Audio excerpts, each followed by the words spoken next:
Hi, I'm Emma Miner, and this is my manuscript speech, and this is my audience.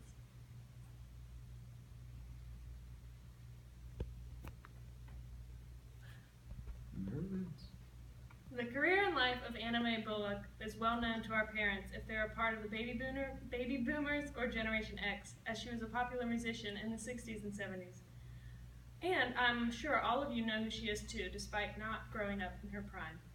Anna has 9 studio albums, 2 live albums, 2 soundtracks, and 5 compilation albums.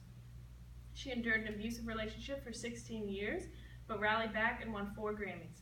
She's been inducted into the Rock and Roll Hall of Fame, and she's worth $200 million. So do you know who she is?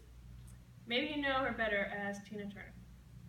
Born November 26, 1939, in Tennessee, Turner's birth name was Anna Mae Bullock. She only lived in Tennessee briefly before moving to St. Louis as a teen with her mom, where she completed high school and made plans to be a nurse. However, Tina was interested in the club scene. At 17, Tina met Ike Turner at an R&B club where his band, Kings of Rhythm, regularly played. After singing with the band and becoming a highlight of the show, Tina was able to feature on one of the band's songs on an album. The song A Fool to Love became a hit and was announced on the radio as a single from Ike and Tina Turner. In the eyes of the public, Tina and Ike were already an item, and Ike forced Tina to marry him and take his last name in 1962 when she was only 23. Between the two, they had 4 children, but most of them were from previous relationships. While they were married, the popular songs River Deep, Mountain High, and Proud Mary, a song originally written by George Fogerty for Creedence Clearwater Revival, topped the charts. In the height of their careers, they were opening for the Rolling Stones and making appearances on The Ed Sullivan Show. Tina claims she taught Mick Jagger how to dance. Tina also starred in her first movie role as the Acid Queen in the movie opera made by the band The Who. Their live performances were insanely popular, and Ike is said to be responsible for the flashy outfits Tina wore on stage, showing off her figure and her legs. However, Ike would become jealous if men looked at her and throw fits if they paid her too much attention. While all the success and fame, it was easy for the public to overlook the obvious abuse happening in Tina and Ike's marriage. According to Tina, the physical abuse got much worse when she suggested having a solo career. Ike was quoted in a magazine saying, "Sure, I've slapped Tina. There have been times when I punched her to the ground without thinking, but I've never beat her."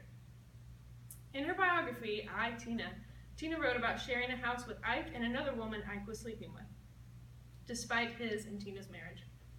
This woman and Tina were actually pregnant at the same time with Ike's children. Shortly after that discovery, Tina tried to leave, but Ike controlled all of her money, so she couldn't get very far. He tracked her down and dragged her back to the house. Luckily, the couple divorced in 1976, though it was official in 1978.